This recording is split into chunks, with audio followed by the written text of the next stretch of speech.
বিসমিল্লাহির রহমানির রহিম। প্রিয় সাংবাদিক বৃন্দ এবং সহকর্মীবৃন্দ, আসসালামু আলাইকুম, শুভ সকাল। ভারতের প্রধানমন্ত্রী শ্রী নরেন্দ্র মোদীর আমন্ত্রণে আমি 21 ও 22 জুন 2024 ভারতের রাষ্ট্রীয় সফর করি।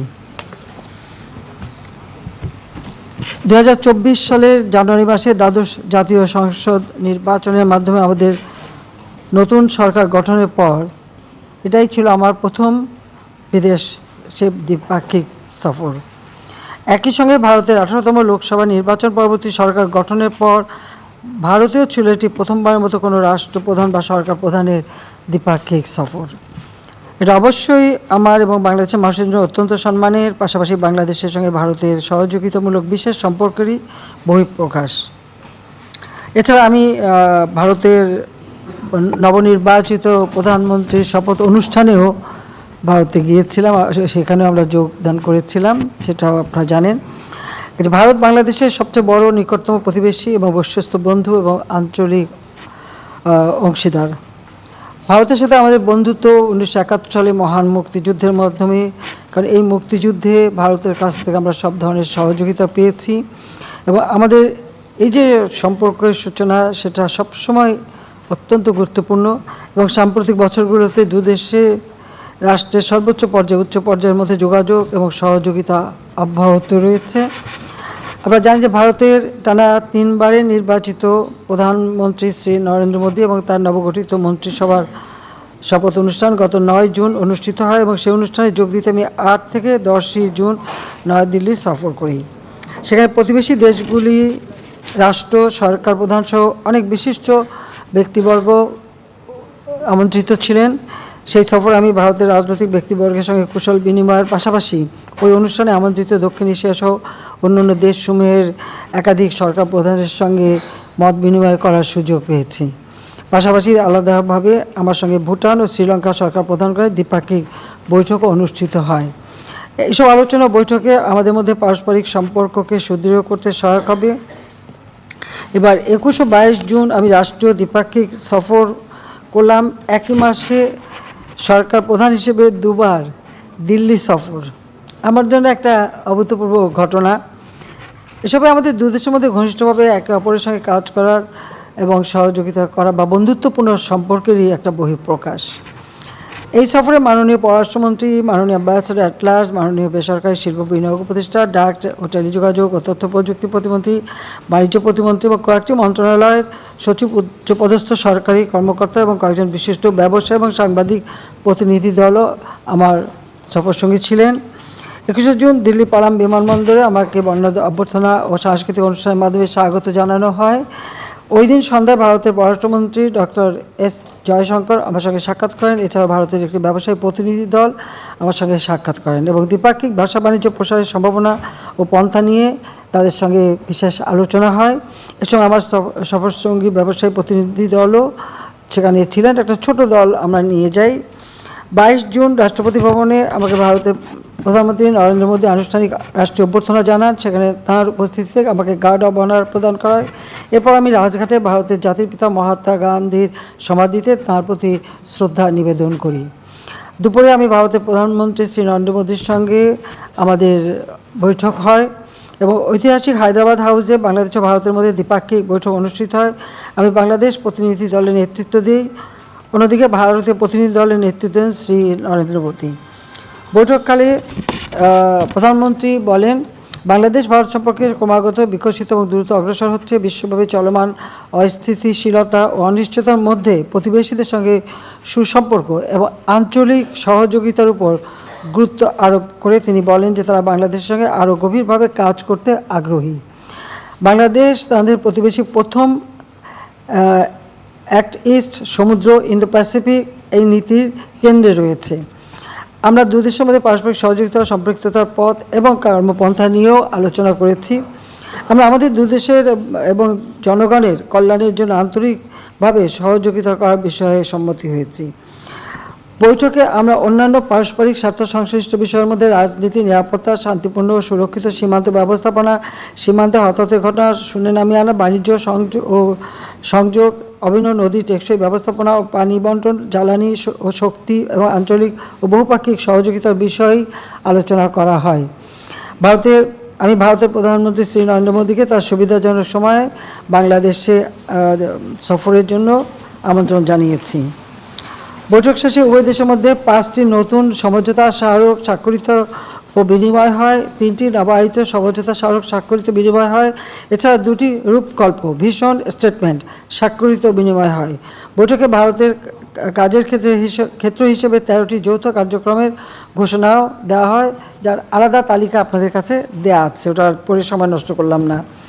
গুরুত্বপূর্ণ দিকসমূহ হচ্ছে উভয় দেশের শান্তিপূর্ণ সমৃদ্ধ ভবিষ্যৎ নিশ্চিতকরণে একটি রূপকল্প ঘোষণা ভিশন স্টেটমেন্ট গ্রহণ করেছে, পাশাপাশি ডিজিটাল অংশীদারিত্ব ডিজিটাল পার্টনারশিপ এবং টেকসই ভবিষ্যতের জন্য সবুজ অংশীদারিত্ব green partnership for sustainable future বিষয়ক 2টি সমন্বিত রূপকল্পকে সামনে রেখে কাজ করতে আমরা দুপক্ষই সম্মত হয়েছি। রেল যোগাযোগ, সামুদ্রিক সহযোগিতা, সুনীল অর্থনীতি, তথ্য প্রযুক্তি খাতে সহযোগিতা, স্যাটেলাইট ও সামরিক শিক্ষা সহযোগিতা বিষয়ে 5টি সমঝোতা স্মারক স্বাক্ষর হয়েছে। রেল যোগাযোগ সমঝোতা স্মারকের মাধ্যমে বাংলাদেশের সঙ্গে ভারতের বিভিন্ন শহর সহ নেপাল ও ভুটানের সঙ্গে যাত্রী ও পণ্যবাহী রেলের যোগাযোগ স্থাপিত হবে। স্বাস্থ্য ও ঔষধ খাতে সহযোগিতা, দুর্যোগ মোকাবেলা, সহনশীলতা প্রশমন এবং মৎস্য ক্ষেত্রে সহযোগিতার জন্য 3টি সমঝোতা স্মারক নবায়ন করা হয়েছে। এছাড়া এই সফরে দুই দেশের মধ্যে গৃহীত কিছু কার্যক্রমের ঘোষণা প্রদান করা হয়, যেমন গঙ্গা নদীর পানি বন্টন চুক্তি নবায়ন ও বাংলাদেশের তিস্তা নদীর ব্যবস্থাপনা ও পানি সংরক্ষণের প্রকল্পে ভারতের সহায়তার ব্যাপারে আমরা আলোচনা করেছি। তবে এর সঙ্গে দীর্ঘদিন ধরে নিষ্পত্তি না হওয়া তিস্তা পানি ভাগাভাগি কোনো সম্পর্ক না, আমরা গোটা আমাদের যে তিস্তা প্রজেক্ট, সেই তিস্তা প্রজেক্টটাই আমরা ভারতের সহযোগিতায় করব এবং সে বিষয়ে আমরা আশ্বাস পেয়েছি। বাংলাদেশ থেকে ভারতের চিকিৎসার জন্য যাওয়া রোগীদের ক্ষেত্রে ভিসা চালু এবং রংপুরে ভারতের একটি নতুন সহকারী হাই কমিশন প্রতিষ্ঠা করা, এতে করে মুমূর্ষু রোগীদের ভিসা আগের চেয়ে দ্রুত পরীক্ষা করানো যাবে এবং স্বল্প সময়ের মধ্যে ভ্রমণ করা সম্ভব হবে।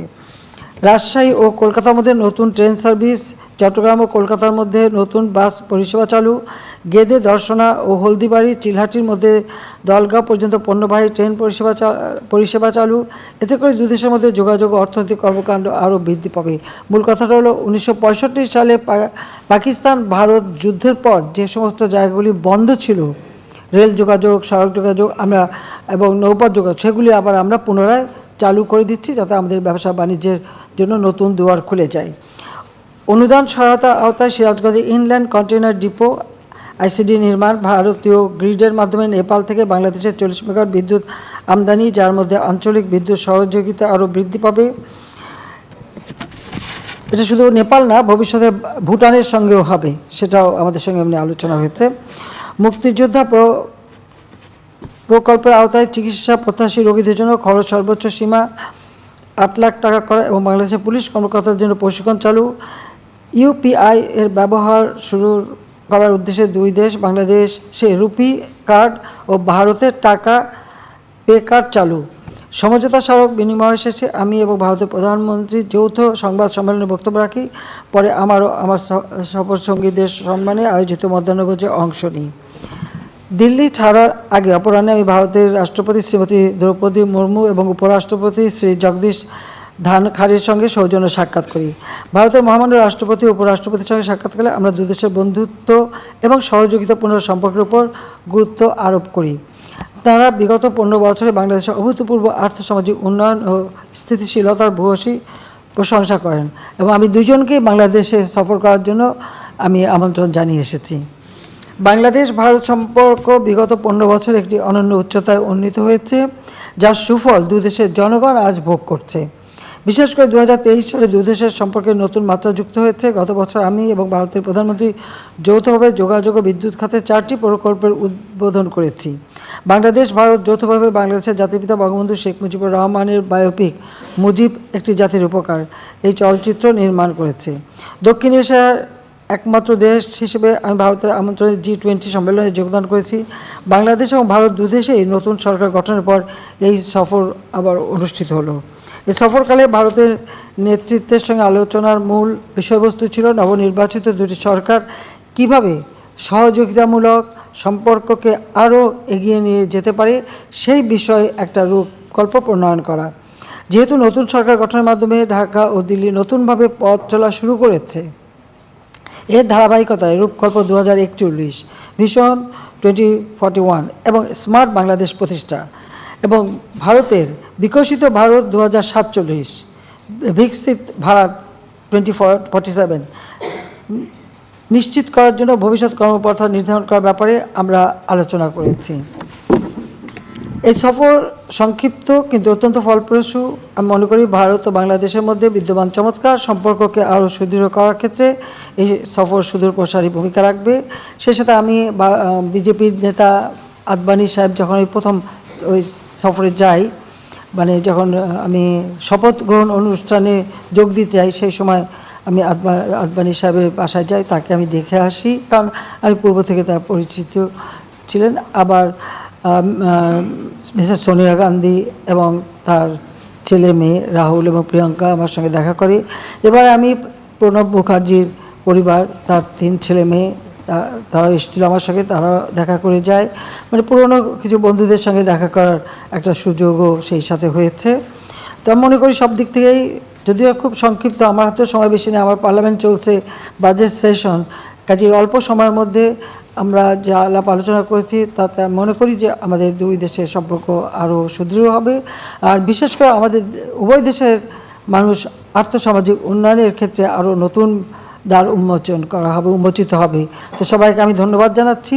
আমার মনে হয় আপনাদের তো প্রশ্ন করার জন্য উসখুস করছে, যে দেখতেই পাচ্ছি, তো সেজন্য আপনাদেরকে আমি আমন্ত্রণ জানাই। সবাইকে ধন্যবাদ। জয় বাংলা, জয় বঙ্গবন্ধু, বাংলাদেশ চিরজীবী হোক। মাননীয় প্রধানমন্ত্রী, আপনাকেও ধন্যবাদ। এখন আমি প্রশ্নের জন্য আহ্বান করছি। কি বলবেন? মাননীয় প্রধানমন্ত্রী আসসালামু আলাইকুম। মাননীয় প্রধানমন্ত্রী আসসালামু আলাইকুম। আমি শামিমা আক্তার, স্পেশাল করেসপন্ডেন্ট দেশ টিভি। মাননীয় প্রধানমন্ত্রী, শুরুতেই আমি আপনাকে অভিনন্দন জানাচ্ছি। আজকে 25শে জুন পদ্মা সেতু উদ্বোধনের 2য় বর্ষপূর্তি হচ্ছে। আপনার চ্যালেঞ্জে জাতি পদ্মা সেতুর যে সুফল পাচ্ছে সেটি কেবল বলার অপেক্ষা রাখে না। আমরা বেশ সারা জাতির কাছে একটি জিনিস শুনেছি, যে আপনার যে সুদূর প্রসারী চিন্তা এবং আপনার যে নিজের নেয়া যে চ্যালেঞ্জ আপনি করতে পেরেছেন, এজন্য আপনাকে ধন্যবাদ জানাচ্ছি। মাননীয় প্রধানমন্ত্রী, ভারত বাংলাদেশের অকৃত্রিম বন্ধু 71-এ, সেই প্রমাণ তারা রেখেছে, আমরা তা দেখেছি। বঙ্গবন্ধুর হাত ধরে যে স্বাধীনতা এসেছে, সেই স্বাধীনতায় ভারত আমাদের পাশে ছিল। আপনি গত 15 দিনে 2বার সফরে গিয়েছেন ভারতে। নরেন্দ্র মোদী 3য়বার মেয়াদে ক্ষমতায় আসবেন বলে আপনাকে আমন্ত্রণ জানিয়েছিলেন শপথে। বোঝা যায় যে আমাদের বন্ধুত্ব অটুট আছে। এরপর আপনি গিয়েছেন এবং আমরা সবাই জানি বাংলাদেশের মানুষের রেল হচ্ছে আবেগের জায়গা।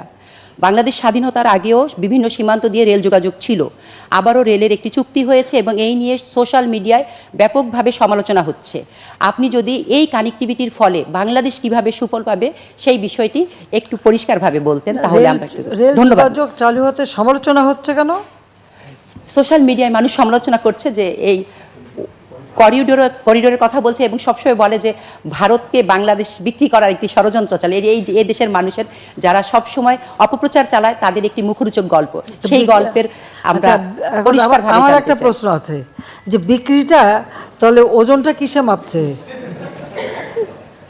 কোনো কিছু বিক্রি হলে যেটা ওজন মাপা হয় না। এখন তো অবশ্যই ইলেকট্রনিক মেশিন আছে, আগে তো দাড়ি পাল্লায় হতো, তো কিসে মেপে বিক্রি হচ্ছে আর বিক্রিটা হয় কিভাবে?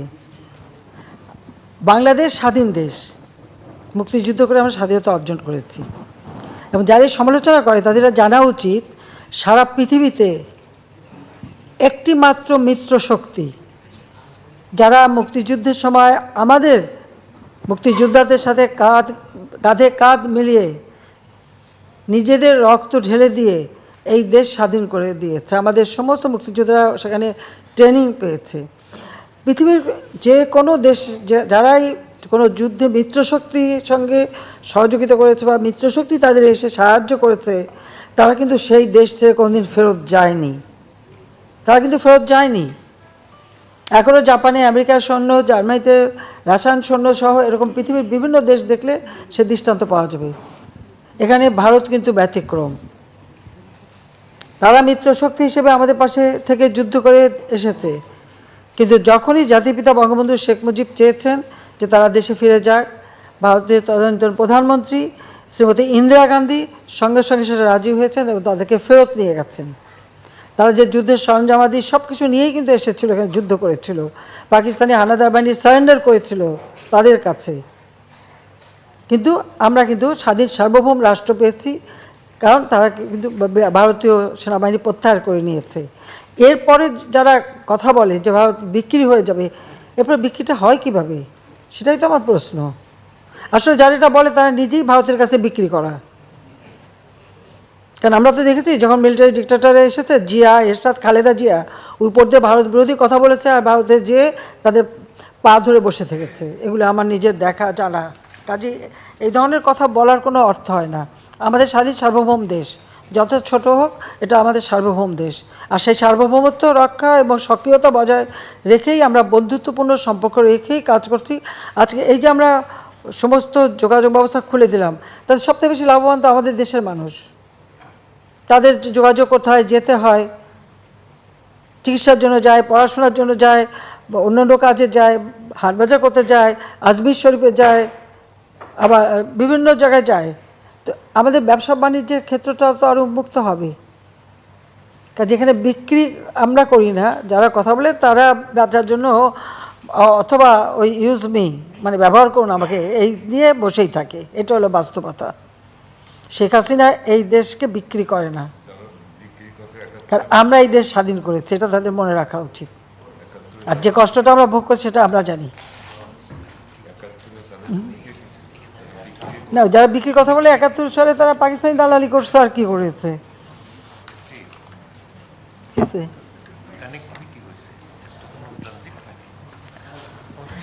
না না, একটা দেশের মধ্যে হয়তো ট্রানজিট দিলেই বা ক্ষতিটা কি? আর রেল যেগুলি বন্ধ ছিল আমরা সেগুলি আস্তে আস্তে খুলে দিচ্ছি। এটাতে আমাদের ব্যবসা বাণিজ্যে সহজ হচ্ছে, আমাদের ওই অঞ্চলের মানুষগুলি উপকৃত হচ্ছে, তাদের উৎপাদিত পণ্য বাজারজাত করার সুযোগ হচ্ছে, বা যে সমস্ত জিনিস আমাদের দেশে আনা সেগুলি আনার সুযোগ হচ্ছে। অর্থনীতিতে এটা বিরাট অবদান রেখে যাচ্ছে। আমরা বাংলাদেশে কি চারিদিকে দরজা বন্ধ করে বসে থাকবো? সেটা হয় না, কোনো দেশ পৃথিবীতে থাকে না। আজকে ইউরোপের দিকে তাকান, সেখানে কোনো বর্ডারই নাই, কিছুই নাই। তাহলে কি একটা দেশ আরেকটা দেশের কাছে বিক্রি করে দিয়েছে? একসময় রোম্যান্স ল্যান্ড ছিল, আমরা যখন ইউরোপ সফর করতে দেখেছি, সব এক জায়গায় গাড়ি থেকে নামতে হয়েছে, পায়ে হেঁটে যেয়ে আবার মানে কাস্টম চেকিং করে আবার পায়ে হেঁটে উঠতে হচ্ছে। এখন কিন্তু সেসব কিচ্ছু নাই। হ্যাঁ, সব ঠিক আছে, কিন্তু প্রত্যেকটা দেশ সভরেন দেশ, স্বাধীন দেশ, কেউ কাউকে তো বিক্রি করেনি। তা আমরা সাউথ এশিয়াতে কেন এই বাধা দিয়ে রাখবো? কারণ আমাদের দেশের মানুষগুলির কথা চিন্তা করতে হবে, কারণ আমাদের মানুষের ভাগ্য পরিবর্তন করাটাই আমাদের সব থেকে বেশি প্রয়োজন। ধন্যবাদ। আর কি? মাননীয় প্রধানমন্ত্রী, আমি মেয়েরা এগিয়ে আছে। আমি ফারহানা ইয়াসমিন জুথি, ডিবিসি নিউজে কাজ করি। আপনার কাছে আমার প্রশ্ন, স্বাস্থ্য খাতে এবং চিকিৎসা খাতে, ঔষধ শিল্পে আমাদের ভারতের সাথে যে চুক্তি নবায়ন হয়েছে, সেখানে বাংলাদেশের মানুষ কি ধরনের আরও সুবিধা পেতে পারে, বা দাম কমবে কিনা, আমরা কম খরচে আমাদের দেশের মানুষ চিকিৎসা সেবা পাবে কিনা? আমাদের ওষুধ শিল্পে অনেক কাঁচামাল, অনেক কিছু আনতে হয় ওখান থেকে। আর কিছু কিছু যে ওষুধ আছে যেটা আমরা এখনও উৎপাদন করি না, কিন্তু করতে পারছি না।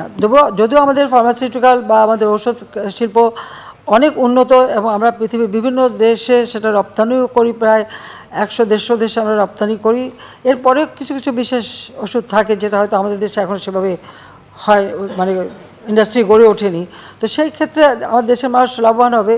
আর আমাদের তো অনেকেই চিকিৎসা নিতে চলে যান, বা ভারতে অনেকেই চিকিৎসা নিতে যান, সেজন্য ভিসা সহজ করা সেটাও আমরা করে দিয়েছি।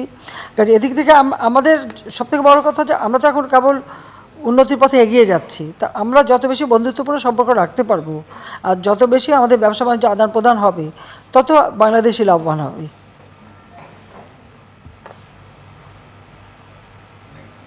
সবাই আজকে চুপচাপ। হ্যাঁ, কিছু বলার নাই।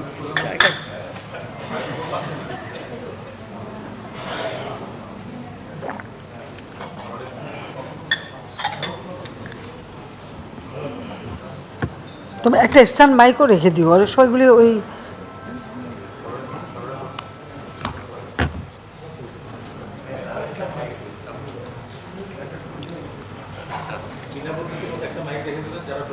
হ্যাঁ আসলে চাইনিজ পদ্ধতি। মাননীয় প্রধানমন্ত্রী, আপনাকে ধন্যবাদ। প্রথমে একটা অভিনন্দন জানাই আপনাকে। আপনি এই উপমহাদেশের সবচেয়ে বড় গণতান্ত্রিক রাজনৈতিক দলের সভাপতি হিসেবে তার 75তম বার্ষিকী পালন করলেন।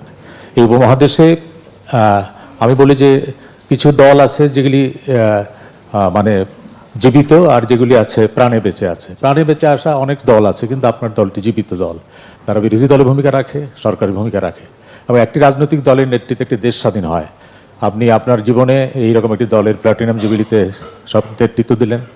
এই দলের প্রতিষ্ঠাতাদের অন্যতম, এবং যার নেতৃত্বে বাংলাদেশ স্বাধীনতা পেল, সেই জাতির জনকের জন্মশতবার্ষিকী পালন করলেন, বা সেই বাংলাদেশের সুবর্ণ জয়ন্তী পালন করলেন। একজন নেতার জীবনে একসঙ্গে এতগুলি ঘটনা। রজত জয়ন্তী, সুবর্ণ জয়ন্তী পালন করেছি, দলের এই যে সুবর্ণ জয়ন্তী দলটা যেহেতু, কাজেই এটি একজন রাজনৈতিক নেতার জীবনে একসঙ্গে এতগুলি ঘটনা খুব কম দেখা যায়। আপনাকে আপনার মাধ্যমে বাংলাদেশ আওয়ামী লীগের শীর্ষ থেকে তৃণমূল পর্যায়বদ্ধ যারা ত্যাগী আদর্শবাদী নেতা কর্মী আছেন, তাদের সবাইকে শুভেচ্ছা জানাই।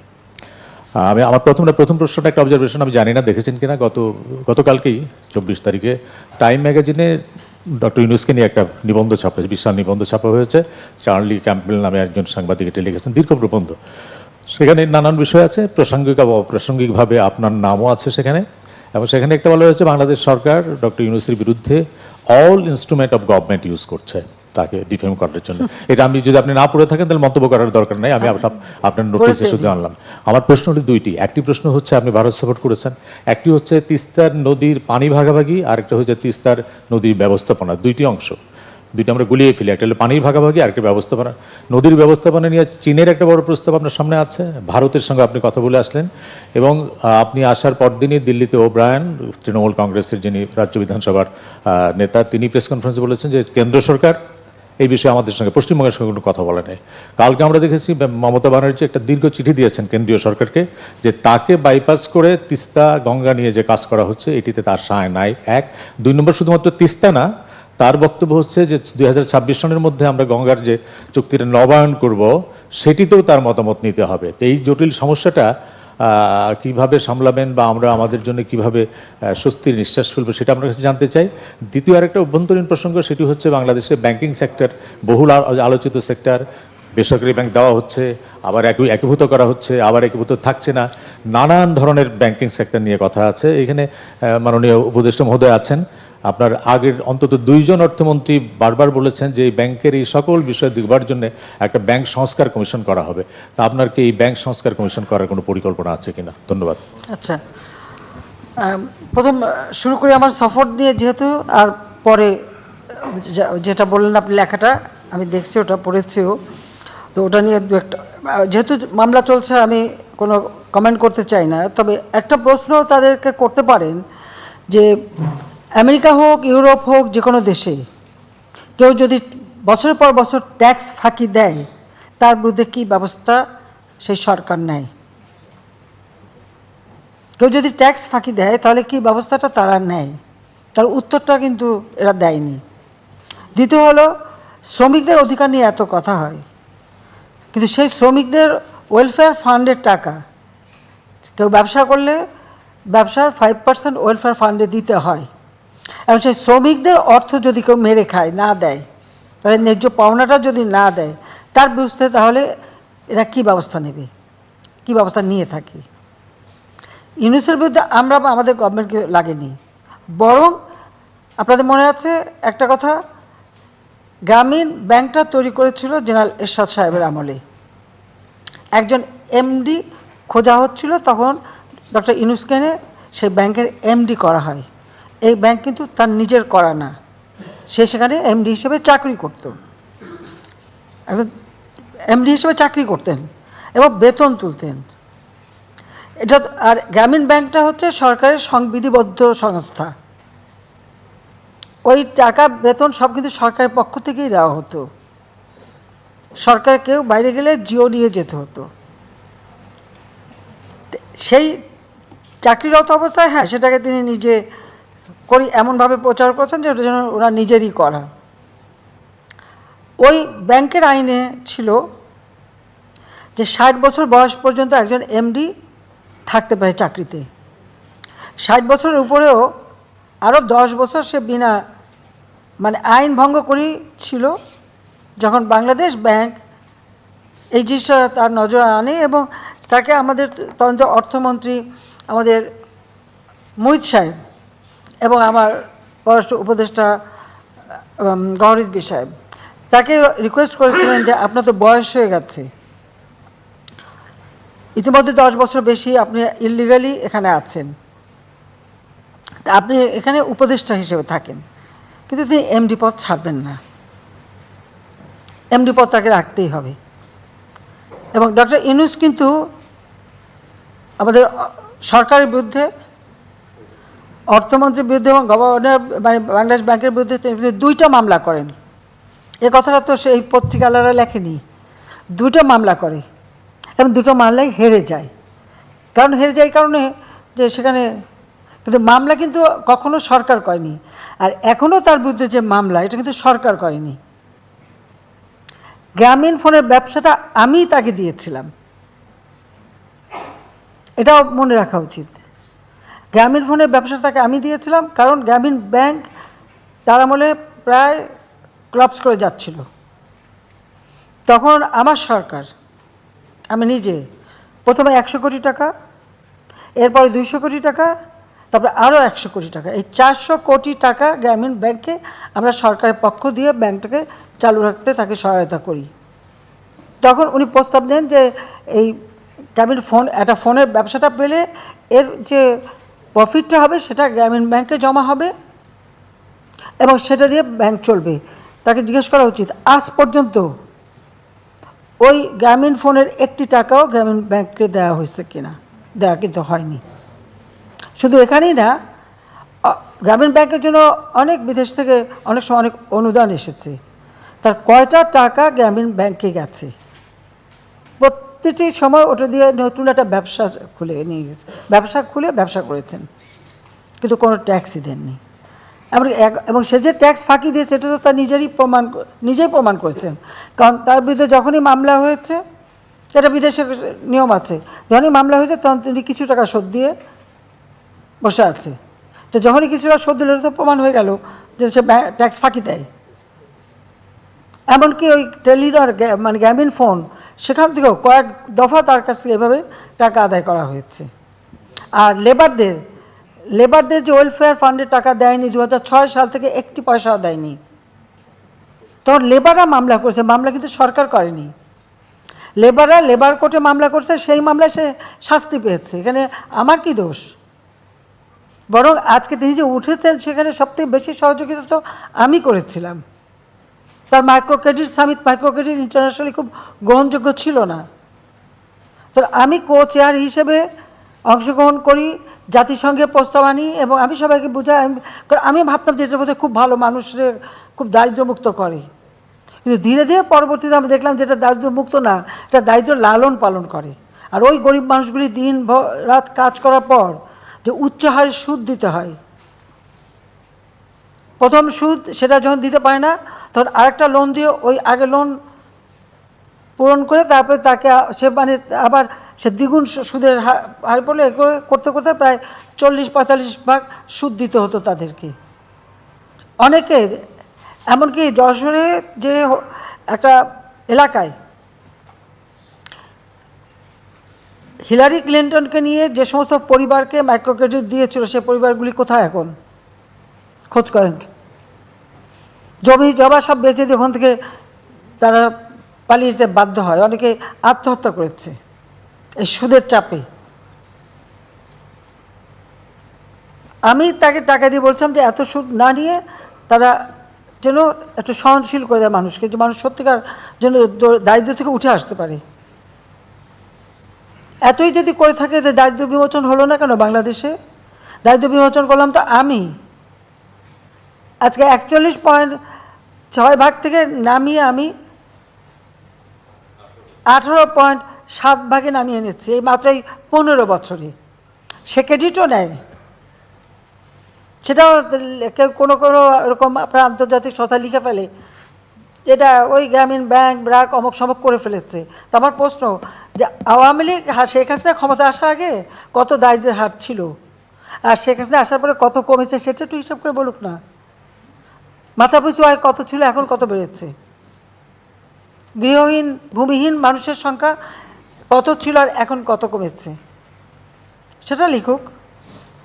আবার লিখেছে ওখানে কি নোবেল প্রাইজের জন্য নাকি তার সাথে আমার সাথে কারো দ্বন্দ্ব নেই, আর আমি জীবনেও নোবেল প্রাইজের জন্য আমার কোনো আকাঙ্ক্ষাও নাই, কারণ আমার লবিস্ট রাখার মতো টাকাও নেই, পয়সাও নেই, আর আমি কখনো এটা চাইনি। হ্যাঁ, পার্বত্য চাপ শান্তি চুক্তি হওয়ার পরে শুধু আমার দেশ না, দেশে বিদেশে অনেক নোবেল আমার জন্য লিখেছে। আমি তো কখনো তদবির করতে যাইনি, কারোর কাছে বলতেও যাইনি।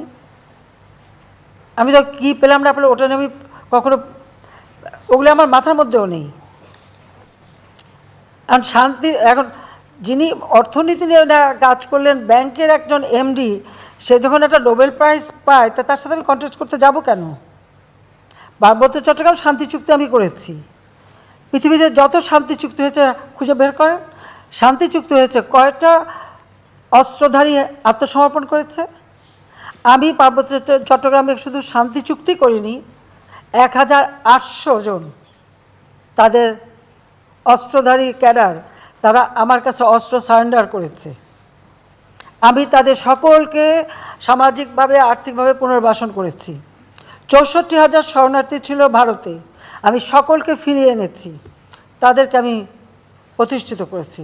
পার্বত্য চট্টগ্রামের শান্তি প্রতিষ্ঠা করার ফলে আজকে সেখানে ব্যাপক উন্নয়ন হয়েছে। এর আগে কী অবস্থা ছিল? শেখ হাসিনা ক্ষমতা আসার আগে পার্বত্য চট্টগ্রামে কতজন যেতে পারতেন? এখানে যদি কেউ বিদেশে যদি আমার নামে প্রস্তাব দেয়, আমরা তো ছুটে যাইনি তাদের কাছে। আমার কাছে অনেকে আসছে, আমার নাম না, আমার সমস্ত পুরস্কারের দরকার নাই। আর এই পুরস্কার আমি দেখেছি এটা আন্তর্জাতিকভাবে যারা পায়, এখানে কোনো তাদের কতটুকু অবদান সেটা না, এখানে আলাদা একটা রাজনৈতিক একটা উদ্দেশ্য থাকে, কাজে ওর মধ্যে আমার কোনো আকাঙ্ক্ষা নেই। আর বলে দিল যে ওটা নিয়ে নাকি আমি ওনাকে মানে জেলাসি বা ওনার উপরে মামলা করছে তার লেবাররা, এবং প্রত্যেক এলাকায় লেবাররা যখন তাদের দাবি পেশ করেছে, দাবি পেশ করার সাথে সাথে তাদের প্রমোশন হয়েছে, তাদেরকে স্যাক করে দিয়েছে, সবাই মামলা করেছে। আমি তো জানতামও না যে এটা, এবং লেবার কোর্টের মামলা শাস্তি পেয়েছে। তো লেবারদের কি কোনো অধিকার নাই? যারা এত লেবার নিয়ে কথা বলে, মানবাধিকারের কথা বলে, এত কিছু বলে, তারা কোথায় এখন? তারা চুপ কেন? তারা কি এই লেবারদের পাশে এসে দাঁড়িয়েছে? দাঁড়ায়নি। লেবারদের ন্যায্য পাওনা একজনে মেরে খাচ্ছে, চুরি করে খাচ্ছে, সেটা বলেছে কখনো? আর আমেরিকা থেকে শুরু করে ইউরোপ, ইংল্যান্ড, কেউ যদি ট্যাক্স ফাঁকি দেয়, সাথে সাথে তাকে অ্যারেস্ট করবে, তার সমস্ত সম্পত্তি বাজেয়াপ্ত করে বিক্রি করে দেবে, এটাই তাদের নিয়ম। সেটা দেখে না কেন যে যিনি সমানে ট্যাক্স ফাঁকি দিয়ে যাচ্ছেন, আর প্রতিবার তার উপরে মামলা দিয়ে তার কাছে আদায় করতে হচ্ছে। যারা লিখেছেন তারা এই অনুসন্ধানটা একটু করুক। এবার আরও অনেক বিষয় আছে, আমি সব বলতে চাই না, আমি এটা বলতেও চাইনি কখনো। পলিটিক্যাল পার্টি করতে গিয়েছিল সেটাও লিখেছে। যখন সেই 2007 সাল, তখন রাজনৈতিক দল করতে গেল, তাহলে ব্যর্থ হলো কেন? রাজনৈতিক দল করতে পারলো না কেন? সে যদি গ্রামের মানুষকে এত কিছু দিয়ে থাকে, তো সেই মানুষগুলো তো তার জন্য ঝাঁপিয়ে আসবে না? আসেনি কেন? কারণ সুদের চাপে তারা মৃতপ্রায় ছিল, অস্বস্তিকর, তারা সেই জন্য তাকে কেউ সাড়া দেয়নি, সেখানে সে ব্যর্থ হয়েছে। তো সে দায়িত্ব কি আমার? আমি তো তখন জেলে। আমাকে অ্যারেস্ট করার পরে তিনি তো ক্যাটকার সরকার এবং প্রেসিডেন্টকে A++ দিয়ে আসছে। আমার বিরুদ্ধে একটা পর একটা মামলা। আমি তো বলছি, আবার আমি যখন বিদেশে আমার বিরুদ্ধে খুনের মামলা দেওয়া হয়েছিল, যখন আমি শুনছি আমার বিরুদ্ধে মামলা, ওয়ারেন্ট, আমি বলছি আমি এখনই দেশে ফিরে যাব, এবং আমি মামলা মোকদ্দমা, তখন আমাকে দেশে আসতে দেবে না। আমি তো জোর করে এসেছি। আমার সাথে তো এই তুলনা করা যায় না। তিনি একটা ব্যবসায়ী, যে তার কথা বেঁচে খায়। এখন আরেকটা প্রশ্ন আমার, আমি কখনো কিছু বলিনি এ পর্যন্ত, এই যে বিদেশে এত বিনিয়োগ করে বেরিয়েছে, টাকাটা কোত্থেকে আসছে? কার টাকা? কিভাবে কামাই করেছে এই টাকাটা? এটা বিনিয়োগ কীভাবে হলো? সে প্রশ্নটা কি কেউ করেছে কখনো? কাদের টাকা? সে জবাবটা দিক। একটা সরকারি চাকরি মানে একটা সংবিধিবদ্ধ সংস্থায় চাকরি করার অত অবস্থায় সে বাইরে বিদেশে ব্যবসা করে, আমাদের আইন কি বলে? তারপর তাকে সবাই মিলেই মানে আমরা তুলেছি, এটা ঠিক। তা এখন সব কিছু দোষ আমার, কারণ আজকে সব থেকে বেশি যাকে আমি দিলাম তার গ্রামীণ ব্যাংক যখন অচল হয়ে গেছে, সম্পূর্ণ গ্রামীণ ব্যাংক শেষ হয়ে যাচ্ছে, সেই 96, 97 সাল, 98, 79 সাল, ওই 98, 79 সেই সময় 89 মানে কত, হ্যাঁ 99, 98, 99 সাল, এই 98, 99 সাল যখন আমার বন্যা, 3 মাস ধরে বন্যাতে আমরা সেই পর্যদস্ত অবস্থা, কিভাবে মানুষকে বাঁচাবো সে ব্যস্ত। সেই সময় গ্রামীণ ব্যাংক বসে যায়, তখন যদি 400 কোটি টাকা দিয়ে ব্যাংক আমি রক্ষা করে দিয়েছি। এটুকু কৃতজ্ঞতা তো মানুষের থাকা দরকার। আর তাকে যে টেলিনরের সাথে পার্টনারশিপে যে ব্যবসাটা আমি দিলাম, ফোনে আমাকে বললো গ্রামের মেয়েদেরকে ফোন দেবে, সেই ফোন দিয়ে মেয়েরা অর্থ উপার্জন করবে। কয়টা আমি অর্থ উপার্জন করতে পেরেছি? নিজের ফোন দিয়ে বিল ক্লিনটনের সবাই মহিলাদের এনে বসিয়েছে, যা শিখেছে তাই তারা বলে দিয়ে বলছে স্যার কই, স্যারের ফোনটা ফেরত দিতে হবে। তা আমি জিজ্ঞেস করলাম যে আপনি যে বলে এটা আপনার ফোন, আমি ফোন কোথা থেকে পাবো? আমেরিকান অ্যাম্বাসিতে অনুষ্ঠান হয়েছিল, যারা অনেক সাংবাদিক যারা ছিলেন নিশ্চয়ই মনে থাকার কথা। এই তো জিনিস, তো এই জিনিস আমি আর কি বলবো। আর সব থেকে বেশি যে করে তার বিরুদ্ধে এখন উনি জিবাদ দিয়ে বেড়াচ্ছেন, ওনার সঙ্গে ওনাকে যে ওনার আমার জেলাসি করার কী আছে?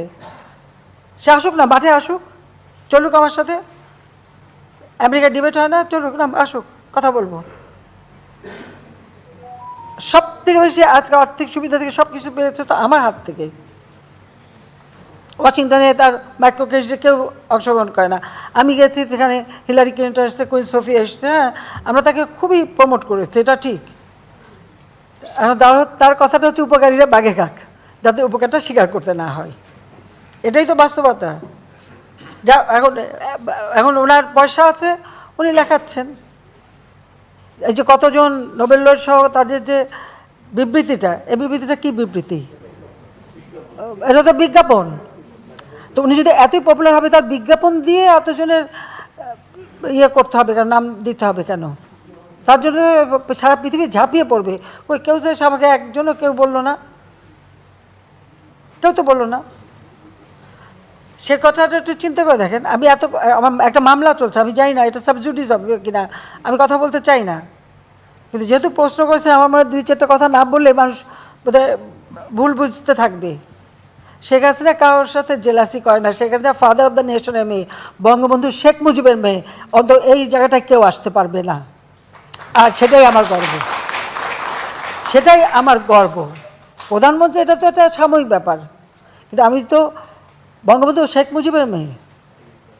আমি দেশও বেচি না, দেশের স্বার্থ বেচি না, আমি সবসময় দেশের স্বার্থ রক্ষা করেই চলি।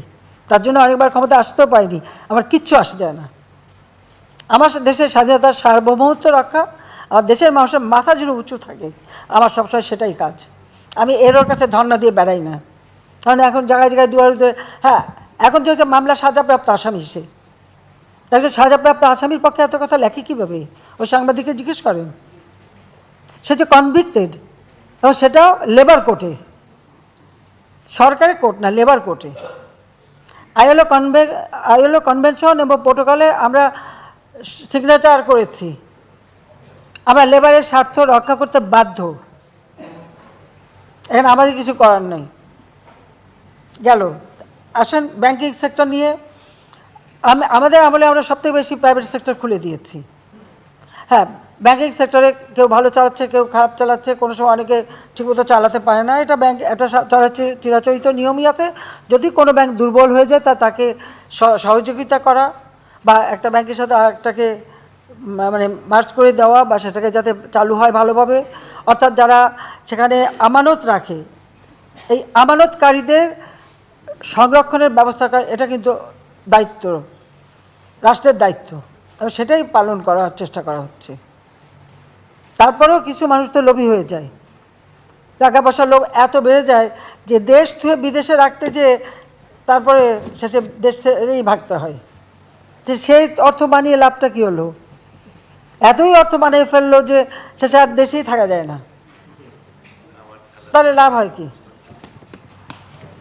এটা তো মানুষ চিন্তা করে না আসলে। এটা হচ্ছে নেশার মতো পেয়ে যায়, বোধ হয় নেশার মতো পেয়ে যায়, সেটা হলো বাস্তব কথা। তো তবুও আমি একটু বলবো যে যেখানে যেটুকু সমস্যা আছে সেগুলি সমাধানের জন্য আমরা ব্যবস্থা করছি, তার জন্য আমরা আইনও করেছি এবং এবারে বাজেটও তো আমরা দিয়েছি। ধন্যবাদ অনেক। আসলে কি আর কিছু আছে না? ও তিস্তা, না তিস্তা আমরা প্রজেক্ট নিয়েছি, তিস্তা প্রজেক্ট, তিস্তা পুরো নদীটাকে ড্রেজিং করা, পার বাঁধানো, পানি সংরক্ষণ, এই সমস্ত বিষয় সেটা নিয়ে আলোচনা হয়েছে। এবং তিস্তা এবং গঙ্গার জন্য আমার বিশেষ করে গঙ্গা চুক্তি 2026-এ ওই চুক্তির মেয়াদ শেষ হবে। তবে এটা যদি নবায়ন নাও হয় চুক্তি কিন্তু অব্যাহত থাকবে। তবে এখানে যেহেতু চুক্তির মেয়াদটা শেষ হবে, 30 বছর মেয়াদি চুক্তি আমরা করেছিলাম, তো এটা প্রধানমন্ত্রী নরেন্দ্র মোদী বলেছেন এবং আমরা এটাই হচ্ছে যে একটা টেকনিক্যাল গ্রুপ করা হবে। যে এটা যেটা মমতা ব্যানার্জি বলেছেন, হ্যাঁ ওটা ওনার খুব যে ওনার সঙ্গে আলোচনা করেনি, উনি তো ছিলেন না দিল্লিতে, আমি নিজেই তো যোগাযোগ করার চেষ্টা করছি, তখন ছিলেন না, থাকলে নিশ্চয়ই ওনাকে নিয়ে আমরা আলোচনা করতাম, আমি অন্তত আমি করতাম। আর আগে যে ফোন নাম্বারটা ছিল, ওনার একটা মোবাইল ফোন নাম্বার ছিল, আমি অনেক ইলেকশনে উনি যখন জিতছেন তখনও চেষ্টা করেছি, পরে শুনলাম যে এখন আর মোবাইল ফোন ব্যবহার করেন না। যাই হোক, আমার কথা হচ্ছে যে কাউকে বাদ দেওয়া হবে না, আর এখানে টেকনিক্যাল গ্রুপ আসবে, কথা বলবে, আলোচনা করবে, তারপরে সমঝোতা হবে। আর মমতা ব্যানার্জির যে চিঠি সেটা তো উনি লিখেছেন ওনার দেশের প্রধানমন্ত্রীকে, এটা তো তাদের আভ্যন্তরীণ ব্যাপার, এখানে আমার তো কিছু বলার নাই, এটা সম্পূর্ণ ভারতের আভ্যন্তরীণ ব্যাপার। এ ব্যাপারে আমার তো নাক গলানোর কোনো দরকারও নাই, কিছু বলার দরকার নেই। আমার সাথে সকলের সম্পর্ক ভালো, মমতা ব্যানার্জির সম্পর্কও খুব ভালো, আবার প্রাইম মিনিস্টার নরেন্দ্র মোদী তাদের সঙ্গে সম্পর্ক ভালো, অন্যান্য সব দলের সঙ্গে আমার সম্পর্ক ভালো। আমি এটুকু বলতে পারি যে ভারতের প্রত্যেকটা দল মত নির্বিশেষে সকলের সঙ্গে আমার একটা সুসম্পর্ক আছে। আর তিস্তা আমাদের তিস্তা প্রজেক্টটা, এটা তিস্তা প্রজেক্ট কিন্তু আজকের না, আমার মনে হয় সেই যুক্তফ্রন্টের যে 21 দফা সেখানেও বোধহয় এটা দেওয়া ছিল, এবং আমাদের আওয়ামী লীগের বিভিন্ন এসে কিন্তু এইটা ছিল যে তিস্তা প্রজেক্ট করতে হবে। তো সেই তিস্তা প্রজেক্টটা এবার করার জন্য ভারত সহযোগিতা করবে এবং আমাদের যৌথ কমিটি হবে, এবং সেটাকে কিভাবে তিস্তা, এটা খালি পানির ভাগাভাগি বিষয়টা না, শুধু গোটা তিস্তা নদীটাকেই পুনরুজ্জীবিত করে আমরা ওই উত্তর অঞ্চলে সেচের ব্যবস্থা করা, অধিক ফসল যাতে হয়, নেভিগেশনের ব্যবস্থা করা, সেটাই আমরা করব। এটাই আমাদের সিদ্ধান্ত। আর গঙ্গা পানির যে চুক্তিটা, এটা আবার নবায়ন করার জন্য আলোচনা হবে, টেকনিক্যাল গ্রুপ আসবে, দেখবে, তারপর এটা হবে। তো এখানে মমতা ব্যানার্জি একটা কথা বলছেন, আমি এটা সমর্থন করি, সেটা হলো আসলে তাদের তো নদীগুলি ড্রেজিং করা উচিত। ফারাক্কায় সিল্ট জমে যাচ্ছে, অন্যান্য নদীগুলিতে সিল্ট জমে যাচ্ছে, এই ড্রেজিংয়ের কাজটা যদি তারা করতে পারেন, তাহলে ওই তাদের যে পানির অভাবটা, বিশেষ করে পানীয় পানির যে অভাবটা, সেই অভাবটা কিন্তু থাকে না। সেটা তিনি কেন্দ্রকে লিখেছেন, আমার মনে হয় কেন্দ্রের এটা মানে করলে, আসলে নদী ড্রেজিং করলেই কিন্তু অনেক পানির সমস্যাটা সমাধান হয়। যেমন আমরা শুরু করেছি আমাদের দেশে, আমরা কিন্তু নদী ড্রেজিং করাতে আজকে বন্যা হলেও বন্যার ক্ষতিটা কিন্তু ওই সেরকম আগের মতো হয় না, কারণ নদীতে পানির ধারণ ক্ষমতাটা তো বাড়াতে হবে। শুধু তাই না, আমার নির্দেশ হচ্ছে এইভাবে যে নদী যতটুকু নদী ততটুকু, আর কতটুকু ড্রেজিং হবে সেটা হিসেব করে করতে হবে। যে মরফোলজি টেস্ট করা, এগুলি করে সমীক্ষা করে তারপর করবে। পাশাপাশি একটা বাফার জোন রাখতে হয়, কারণ আমাদের বর্ষাকালে যে পানিটা বাড়ে, এই পানিটাও যেন ধারণ করতে পারে নদী, তারপরে তার একটা জায়গা যেটা বাফার জোন বলে। এরপরে হচ্ছে বাঁধের আগে কিন্তু ওই জায়গাটা থাকতে হবে যে নদীর পানিটা বাড়লে পরে সেই পানিটা যেন ধারণ করা হয়। ওই পানিটা আবার শীতের দিকে যখন কমে যায়, তখন ওই জায়গাটা কিন্তু আবার চাষ করা যায়, ওখানে আমরা চাষ করি, ওখানে ফসল হয়, আবার বর্ষার সময় ওই জায়গাটা পানি যে ভরে যাবে। বাংলাদেশের নদীগুলি ঠিক এইভাবে আমাদের মানে ব্যবস্থা নেওয়া দরকার, তাহলেই কিন্তু আমাদের অনেক সমস্যার সমাধান হবে। কথাগুলি বললাম, এটা কিন্তু আমার কথা না, এটা আমি আমার বাবার মুখে বারবার এই গল্পগুলি শুনতাম, এটা তিনি আমাদের শিখিয়েছেন, তার কাছ থেকেই শোনা। কাজে এই যে নদীর ড্রেজিং, এবং এটা ওনাকে শুনেছি যে দ্বিতীয় বিশ্বযুদ্ধের আগে নিয়মিত নদীগুলির ড্রেজিং হতো, কিন্তু দ্বিতীয় বিশ্বযুদ্ধের সময় সেই ড্রেজারগুলিকে কনভার্ট করে ফেলা হয় গানবোটে, এবং সেগুলি ব্যবহার করা হতো গানবোট হিসেবে। ওই ড্রেজিংয়ে এটা পাটা ফেলে দিয়ে ওটাকে জাহাজ হিসেবে ব্যবহার করে। তারপর থেকে ড্রেজিংটা বন্ধ। আগে একদম নিয়মিত ড্রেজিং হতো, একবার শীতকাল সব নিচে নেমে যেত দক্ষিণ থেকে, একবার ড্রেজিং করে করে যে বেশিরভাগ ড্রেজার থাকতো আসামের ওই অঞ্চলে, কারণ ওরা নিচের থেকে কেটে কেটে উপরে চলে যেত, ওখানেই থেকে যেত। এগুলি আপনার মুখে গল্প শোনা। কাজে আমরা ওইটার থেকে মাথায় আমরা এই নদী ড্রেজিং করা, নদী পার, শুধু পার বা বাদ দিলে তো হবে না, তো বাদ দেবো আর নদীর বেড উঁচু হতে থাকবে। কারণ আমরা কিন্তু নিচে এবং সমতল ভূমি, উপর থেকে যত পলি আসে পলিটা কিন্তু আমাদের এখান থেকেই বঙ্গোপসাগরে চলে যায়। এখন যেমন সিলেটে যখনই বন্যা হয়েছে, আমি আগেই সবাইকে সতর্ক করছি, সিলেটে আসামে বন্যা, সাথে সাথে সিলেটে বন্যা, সিলেট বিভাগ আর কি, ওই বন্যার পানি নেমে আমাদের উত্তর অঞ্চল, মধ্য অঞ্চল, এরপর সেটা দক্ষিণ দিয়ে নামবেই। ওই নামতে নামতে যে পানি যতটুকু আমার মাটির নিচে চুষে নিতে পারবে সেটুকু কমবে, কিন্তু বৃষ্টি হলে থাকবে, কিন্তু পানিটা ওখান থেকে নামবে। তবে আমাদের জন্য এই যে খরা, প্রচণ্ড খরা গেল, খরার পরে এই যে বন্যাটা এবং এটা যে যাচ্ছে, এটা আমাদের মাটির জন্য কিন্তু খুব ভালো হলো, কারণ মাটিগুলো উর্বর হলো, নদী খাল বিল আমাদের পুকুর সেখানে পানি আসলো। আর যদি বন্যা আসে তখন আমাদের এই যে জলোচ্ছ্বাসের যে লবণাক্ততা, এটাও কিন্তু ধুয়ে যাবে। ক্ষতিও যেমন আছে, খালি ক্ষতি করে চিন্তা করলে হবে না, ভালো দিকটাও দেখতে হবে। এরপর যদি আমাদের বন্যা হয়, তাহলে এখন যে লবণাক্তের ফলে আমাদের পুকুর নদী জমিতে যে লবণ দেখা দিচ্ছে, এটা কিন্তু ধুয়ে চলে যাবে, যেটা আমাদের ফসল, প্রত্যেক বন্যার পর কিন্তু ফসল ভালো হয়। এটা কিন্তু সকলের মনে রাখা উচিত। কৃষিবিদ একজন আছে। এই গেল, আর আছে কিছু? ধন্যবাদ। আসসালামু আলাইকুম। মাননীয় প্রধানমন্ত্রী, আমার নামে নাম, আমি ডেলি থানা কাজ করি। আমার প্রশ্ন হচ্ছে, এদেশে অনেক মানুষ, বিশেষ করে মহিলা, ভারতের বিভিন্ন জেলে মানবেতর জীবনযাপন করছে। কিছু টেকনিক্যাল কারণে তাদেরকে এদেশে ফেরত আনা যাচ্ছে না, বা আনা হয় না, বা আসতে পারছে না। সেখানে পররাষ্ট্র মন্ত্রণালয় এবং অর্থ মন্ত্রণালয়েরও একটু হিসেব নিকেশ আছে। সেটা হচ্ছে, বাংলাদেশ হাই কমিশন দিল্লিতে লেবারদের ওয়েলফেয়ারের জন্য বা বিশেষ কোনো ফান্ড নাই, যার কারণে জেলে যারা আছে, জেল এক্সপায়ার হওয়ার পর মানবেতর অবস্থা আছে, ভারত দিতে চাচ্ছে, আমরা আনতে পারছি না অনেক সময় টাকার অভাবে। সামান্য একটা ফান্ড যদি বাংলাদেশ হাই কমিশনকে প্রোভাইড করা হয়, তাহলে ওই যে সমস্ত লোকজন ওখানে পড়ে আছে বিভিন্ন জেলে, পার্টিকুলারলি পুনে, বোম্বে, হায়দ্রাবাদ, ব্যাঙ্গালোর, অনেক দূরে দূরে ইন্ডিয়াতে হাজার হাজার মহিলা ম্যাক্সিমাম।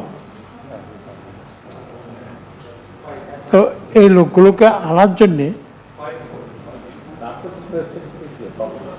কয়েক হাজার, আপনারা না জানে বললেন, আমি বাংলাদেশ হাই কমিশন আমি ছিলাম, আপনি তো ছিলেন, হ্যাঁ, ওখানে আছে, মানবতার জীবনযাপন করছে। অনেকে এসে আবার অনেকে যায়, হিউম্যান ট্রাফিকিংয়ের ইনভলভমেন্ট এটা, সেটা কোনো ব্যবস্থা করা যায় কিনা, একটা বিশেষ বরাদ্দ দিলে সামান্য। না, আমি একটা কথা বলি, আমাদের কিন্তু এখানে এটা টাকার কোনো বিষয় না, আমাদের প্রবাসী কল্যাণ মন্ত্রণালয় থেকে কিন্তু এসব ক্ষেত্রে টাকা ব্যয় করা হয়। কিন্তু যেটা সমস্যা হচ্ছে, এর মধ্যে অনেক জায়গায়, যেমন একবার শিশু পাচার, আমরা কিছু শিশু উদ্ধার করে নিয়ে আসি, আর এরকম মহিলা যদি কেউ পাচার হয়ে যায়, এমনকি এরকম একটা ঘটনা আছে যে স্বামী বিক্রি করে দিচ্ছে বউকে, আর তার জায়গাটা হয়ে গেছে পতিতালয়ে। তো সেখান থেকেও কিন্তু আমরা উদ্ধার করে নিয়ে আসছি, যখন আমরা যেটা খবর পাই আমরা কিন্তু উদ্ধার করে নিয়ে আসি। তো আজকে আপনি যেটা বলেন হাজার হাজার, আমি এ পর্যন্ত এটা কিন্তু আমরা কখনো শুনি নাই যে হাজার হাজার বিভিন্ন জায়গা আছে, ঠিক আছে বলছেন যখন, হ্যাঁ আমরা খোঁজ নেবো, আমি খোঁজ নেবো, এটা আমরা খোঁজ নিতে পারবো, খোঁজ নিলে আমরা নিয়ে আসবো, এটা কোনো ব্যাপার না, আমরা তো এর জন্য টাকা খরচ করি। এমনকি এবারে কোভিডের সময় যারা বাইরে আটকা পড়েছিল, কাজ পাচ্ছিল না, তাদেরকে এক জায়গায় যখন কোয়ারেন্টাইনে রাখা হয়, আমাদের প্রবাসী কল্যাণে ব্যাংকের থেকে আমরা কিন্তু তাদেরকে টাকা দিয়ে আর্থিক সহায়তাও দিয়েছি। কাজে এটা আপনারা দেখবো না, ওইখানে আপনার কাছে, ঠিক আছে, যদি থাকে আমাকে জানাবেন। যে এটা ওই যে বৈদেশিক কল্যাণ মন্ত্রণালয় যেটা করে, এটা লেবার ওরিয়েন্টেড কান্ট্রিতে ওই ফান্ডটা আছে। ভারতে আসলে আপনার ফান্ডে কোনো সমস্যাই নাই, নিয়মিত যখনই আমরা খবর পাচ্ছি সাথে সাথে তাদের কিন্তু ফেরত আনা হচ্ছে, নিয়মিত আনা হচ্ছে। ইন্ডিয়া থেকে আনা হয় না, বিভিন্ন এনজিও কাজ করছে সেখানে। আমাদের পররাষ্ট্র আমি জানি মন্ত্রণালয়, না ঠিক এনজিও যদি কাজ করে আমাকে জানান, আমাকে একটু ডিটেল দেন। জি, যেখানে যেখানে আছে আমরা কিন্তু নিয়ে আসি। প্রবাসী কল্যাণ মন্ত্রণালয় থেকেও যেমন দেওয়া হয়, আর আমাদের পররাষ্ট্র মন্ত্রণালয় তো কাজ করেই যাচ্ছে। আর একটা ছোট্ট প্রশ্ন, তা আমার কথা, আমার মনে হয় আপনি একটা কাজ করেন, কোথায় কতজন, যদি আপনার কাছে তথ্য থাকে আমাকে তালিকাটা দেন, আমি নিয়ে আসবো, কোনো অসুবিধা নেই। জি, আর একটা ছোট্ট প্রশ্ন, এটা হলো হ্যাঁ বলেন। ভারতের বিশেষ করে আগরতলা এবং এই বর্ডারিং এরিয়াতে মুক্তিযুদ্ধের অনেকগুলো স্মৃতিচিহ্ন আছে যেগুলো ঠিকমতো ইয়ারমার্ক করা হচ্ছে না, ঠিকমতো যত্ন করা হচ্ছে না, ঠিকমতো সংস্কার করা হচ্ছে না। এই ব্যাপারে যদি একটু আচ্ছা নজর ঠিক আছে, দেন। এটা আমরা দেখবো। জি, ধন্যবাদ। হ্যাঁ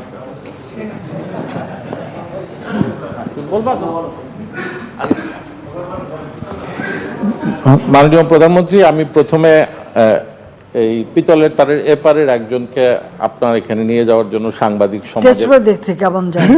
সাংবাদিক সমাজের পক্ষ থেকে আমি এমিরেটাস এডিটর নাইমুল ইসলাম খানকে আপনার প্রেস সচিব হিসেবে নিয়োগ দেওয়ায় এডিটর্স গিল্ড এবং বৃহত্তর সাংবাদিক সমাজের পক্ষ থেকে আপনাকে অভিনন্দন জানাচ্ছি। মাননীয় প্রধানমন্ত্রী, আমরা এবার প্রথমবারের মতো 8 জন সম্পাদক এবং অন্তত 50 জন সাংবাদিক আমরা আপনার এই এন্টোরেজ এবং কাভারেজের জন্য ছিলাম, এবং আপনার 24 ঘন্টায় আপনার অসংখ্য প্রোগ্রামের সাথে আমরা তাল মিলাতে পারিনি। তবে আমরাও চেষ্টা করেছি সেকেন্ড ট্র্যাকে আমাদের সমাজ, যারা সুশীল সমাজ বা পিপল টু পিপল কন্ট্যাক্ট বাড়ানোর জন্য আমরা রাতে প্রেস ক্লাবে একটা বড় আয়োজন করি। সেখানে আমাদের দেশের এবং ওদের মিলে প্রায় 150 সাংবাদিকরা একত্রিত হয়েছিলাম, এবং সবাই আপনার শুভাকাঙ্ক্ষী। এবং মাননীয় পররাষ্ট্রমন্ত্রী তদানীন্তন তথ্যমন্ত্রী তিনি জানেন, জাতীয় প্রেস ক্লাব, দিল্লি জাতীয় প্রেস ক্লাব, ইন্ডিয়া জাতীয় প্রেস ক্লাবে বঙ্গবন্ধুর একটা বিশাল 6 ফুট আকৃতির ছবি টানানো হয়েছে, যেটা তারা আশা করে আপনি একদিন দেখতে যাবেন, এবং আমরা সবাই এর সামনে দাঁড়িয়ে ছবি তুলেছি। আরেকটা ব্যাপার, আমরা সেদিন সকালবেলা যারা ভারতের ডিপ্লোম্যাটরা এবং সুশীল সমাজের লোকজন যারা বাংলাদেশের সাথে খুবই সম্পৃক্ত, তাদেরকে নিয়ে একটা ব্রেকফাস্টের আয়োজন করি। পিনাক ভট্টাচার্য, তারপর বীণা সিকরি, পঙ্কজ শরণ, রিভা গাঙ্গুলি, এরা যারাই দেশে ছিলেন, অন্যরা তো আবার যারা চাকরিতে আছে তারা বিভিন্ন দেশের অ্যাম্বাসেডার, তারা থাকতে পারেনি, যারা রিটায়ার করে সিভিল সোসাইটি, তারা আপনাকে শুভেচ্ছা জানিয়েছেন। এবং আমি নিশ্চিত যে তারা বাংলাদেশেরই রাষ্ট্রদূত, তারা তাদের গভর্নমেন্টের সাথেও বাংলাদেশের ভালোর জন্য, তিস্তার পানির জন্য বাংলাদেশের মানুষকে হয়ে তাদের যুদ্ধ করে, তারাও আপনাকে শুভেচ্ছা জানিয়েছেন। মাননীয় প্রধানমন্ত্রী, আপনাকে বিশেষভাবে ধন্যবাদ। আমরা শুধু ভারতের একটি পত্রিকাও তো দেখলাম না যে আপনি যে ভারতের মধ্য দিয়ে এনার্জি ট্রানজিট তৈরি করে জলবিদ্যুৎ নিয়ে আসছেন নেপাল, যেটা ভুটান থেকেও শুরু হবে, সে নিয়ে দেশ বিক্রির কোনো কথা দেখলাম না। তবে আমরাও আপনাকে অভিনন্দন দেই না, আপনার বড় কষ্টের জায়গাটা বুঝতে পারি, আপনাকে এজন্য অভিনন্দন।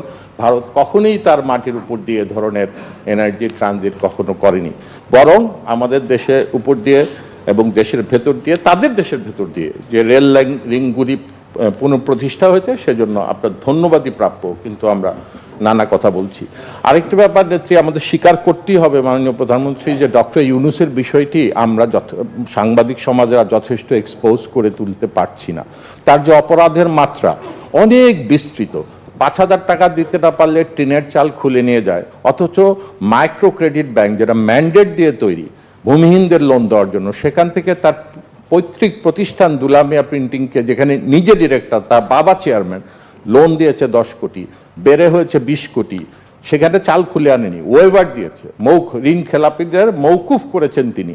এই জাতীয় জিনিসগুলি সাংবাদিকদের নোট করে নেওয়া উচিত ভালো করে। এই জাতীয় জিনিসগুলি আমরা বিশ্বের দরবারে তুলতে পারি না। আরেকটা জিনিস নেত্রী, এই অর্থে আপনার একটু দায় আছে যে ডক্টর ইউনূসকে ব্র্যান্ডিং এর যে পরিকল্পনা, আপনিও কম বেশি ব্যবহৃত হয়েছেন, আপনিও তার মাইক্রো ক্রেডিট সামিটে যে হাজিরে। ডক্টর ইউনূস আসলে গুচি, লুই ভিউটনের মতো একটা ব্র্যান্ড। 25% হচ্ছে খরচ, 75% হচ্ছে বিজ্ঞাপন। এর মাধ্যমে এ ধরনের ব্র্যান্ড তৈরি করা হয়। এই ব্র্যান্ড পৃথিবীর 3 দেশে তৈরি করা হয়েছিল। 111 আমলে ডক্টর ইউনূসকে বাংলাদেশের প্রধানমন্ত্রী বানাবে, আল বারাদে, অ্যাটমিক এনার্জির একজন আল বারাদেকে মিশরের রাষ্ট্রপতি বানানোর জন্য তাকেও নোবেল দেওয়া হয়েছিল। ইরানের এক ভদ্র মহিলা শিরিন আব্বাদি, তাকেও নোবেল দেওয়া হয়েছিল ইরানের রাষ্ট্র ক্ষমতা গ্রহণ করার জন্য। 3 জনের একজনকেও জনগণ গ্রহণ করে নাই। তারা নোবেল পুরস্কার দিয়ে সংকটকালে পাঠায়, এবং ডক্টর ইউনূসের ইমেইল আর SMS সম্পর্কে আপনি হয়তো তথ্যটা পাননি। উনি 5টি উত্তর পেয়েছিলেন, 3টি SMS, 2টি ইমেইল। উনি যে জাতিকে লিখেছিলেন, আপনারা কে কে আমাকে সমর্থন করেন এবং আমার কাছ থেকে কি চান, আমাকে ইমেইল এবং SMS এর মাধ্যমে জানান। তারা তো উন্নত রাজনীতিবিদ, জনসম্পৃক্ত তো নাই, ইমেইল এর মাঝে আসতে হয়। উনি 3টি SMS আর 2টি ইমেইল পেয়েছিলেন তার সমর্থনে। মাত্র 3টি? হ্যাঁ, জি। সেদিন থেকে উনি সিদ্ধান্ত নেন যে আমি সত্যি এটা জানতাম না। রাজনীতি তার পক্ষে করা সম্ভব না, এইটুকুই আপনাকে জানা। আর আরেকটা ব্যাপার নেত্রী, আপনার যে পানি নিয়ে যে চিন্তা, বঙ্গবন্ধুর যে চিন্তা, আপনি এই চিন্তাটা ভারতের মাঝেও সঞ্চালিত করেন। এটা বিচ্ছিন্নভাবে তিস্তা, গঙ্গা এগুলো নিয়ে হবে না। বেসিন ভিত্তিক সামগ্রিক আপস্ট্রিমে পানি জমিয়ে রাখা, ড্রেজিং এবং ইরিগেশন সব মিলে ইন্টিগ্রেটেড চিন্তা ভাবনা যেটা আপনার মধ্যে আছে। ভারত যে কারিগরি দল পাঠাবে, আপনি তাদেরকে এইটাই বলেন, এবং তাহলে সব সমস্যা একবারেই সমাধান হবে। আপনাকে অসংখ্য ধন্যবাদ। আসলে গ্রামীণ ফোনের মাধ্যমে তো মেসেজ দিতে বলেছে, যেখানে কিন্তু আরেকটা জিনিস ছিল, এটা আপনারা ভুলে গেছেন, যেটা আমার মনে হলো আপনার কথা শুনে। ওই গ্রামীণ ফোনে মেসেজটা দিলে গ্রামীণ ফোনের একটু ইনকাম হবে, সে ব্যবসাটার দিকেও দৃষ্টি নজর ছিল। তা আমি এটা জানতাম যে মাত্র 3টে SMS আর 2টা ইমেল। না, আমি তো তখন অবশ্য জেলে বন্দি, আমার তো জানারও সুযোগ ছিল না, তখন তো আমি কারাগারে বন্দি ছিলাম। মাননীয় প্রধানমন্ত্রী, আসসালামু আলাইকুম। আমি সাম্প্রতিক সময়ে একটি বিষয় আপনার নজরে আনতে চাচ্ছি, সেটি হচ্ছে দেশব্যাপী আপনি জানেন যে ছোটখাটো হলেও একটা আতঙ্ক তৈরি হয়েছে রাসেল ভাইপার্স বা যে চন্দ্রবোড়া সাপ নিয়ে। তো এটা যতটুকু না প্রকারান্তরে আছে দৃশ্যত, তার চেয়ে বেশি আমার ধারণা যে সোশ্যাল মিডিয়ার কারণে হয়েছে। যাই হোক, একটা আতঙ্ক তৈরি হয়েছে, এটা ঠিক আছে। যেমন ধরুন, আমরা সারা দেশেই তো সারা বছরই বন্যা হয়, কিন্তু ঢাকায় আমরা যা বসবাস করি, ঢাকায় পানি না ঢুকলে আমরা মনে করি না দেশে বন্যা হচ্ছে। যখন ঢাকায় নিজের ঘরে এসে পানি ঢুকে, তখন মনে করি বন্যা হচ্ছে। তো রাসেল ভাইপার ছড়াচ্ছে, কারণ বছরখানেক আগে যখন একবার একটা দুটা পাওয়া যেত, এখন প্রায়শই পাওয়া যায়। তো এটা প্রকৃতির একটা ভারসাম্যহীনতা আমার কাছে তো নিশ্চয়ই মনে হয়। এবং হঠাৎ করে এটা বাড়লো কেন, এটা একটি কথা। আমি যেটা আপনার দৃষ্টি আকর্ষণ করছি, যেমন আমি আমার ব্যক্তিগতভাবে বলি, গত 1 মাস যাবত আমি কিন্তু কোনো শুটিংয়ে যাচ্ছি না, কারণ আমার কাজই হচ্ছে মাঠে, ময়দানে, পানিতে। ভয় লাগে, সাপ ভয় কে না করে, সবাই সাপকে ভয় করে। এবং কৃষকও কিন্তু একটু ফসল কাটতে যেতে ঠিক সায় পায় না, খুব স্বাভাবিকভাবে ভয় পায়। তো এই বিষয়টি আপনি একটু দেখবেন, কারণ আপনার মন্ত্রণালয়গুলো সবাই বক্তব্য রেখেছে, কিন্তু এটাকে একেবারে এভাবে ছেড়ে দেওয়াটা আমার মনে হয় ঠিক না। একটু কি করবেন কি না, সচেতনতা তৈরি করাটাই তো এখানে প্রধান। অবশ্যই সচেতনতা তৈরি করাটা এখানে প্রধান, কারণ শুনে এটা তো পরিবেশের ভারসাম্য রক্ষার জন্যই জীবজন্তু, তাই না? অবশ্যই এটা তো ঠিক না। এটা আর কিছু না, যারা চলে তারা একটু সতর্ক হয়ে চলতে হবে। আর আমি একটা জিনিস বিশ্বাস করি, সেটা হলো জীবজন্তু, পশু, সাপ যাই বলেন, এরা কিন্তু খামাখা কোনোদিন কোনো মানুষকে আক্রমণ করে না, যদি না তারা ভীত হয়ে যায় বা আক্রান্ত হবার ভয় থাকে। তাছাড়া তারা কিন্তু কোনোদিন কারো ক্ষতি করে না, এটা আমার নিজের দৃঢ় বিশ্বাস, এবং এটা আমি নিজেও দেখেছি। আমরা তো যখন মাছ ধরতে বসি, কতদিন দেখি সাপ যাচ্ছে। আমি যেখানে বসতাম তার নিচেই একটা পুকুর, ওর মধ্যে বেশ ভালো মুখ বের করে এত বড় একটা সাপ, কই কোনদিন আমাদের কাটেনি তো। ভয় করলে মানুষকেই ভয় করতে হয়, জীবজন্তু সাপকে না।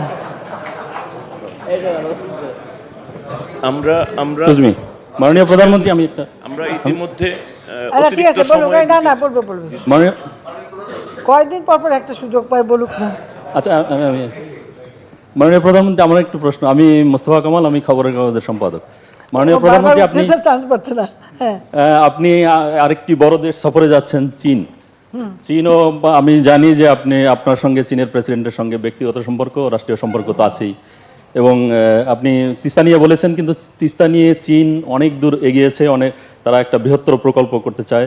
এখন ইন্ডিয়ারও আগ্রহ, আপনি এটাকে কি করবেন? এবং আমাদের দেশে এক ধরনের ইয়ে আছে যে আপনি চীনের দিকে বেশি বেশি ঝুঁকছেন না ইন্ডিয়ার দিকে, এবং একটা নিন্দুকেরা বলে যে আপনি চীনের দিকে বেশি ঝুঁকলে একটু আপনি পেছে পড়বেন, আবার ইন্ডিয়ার দিকে বেশি ঝুঁকলে চীন আপনাকে ভালো করে মানে আপনাকে কোনোভাবেই আগাতে দেবে না, এরকম এক ধরনের ইয়া আছে আমাদের মধ্যে আর কি।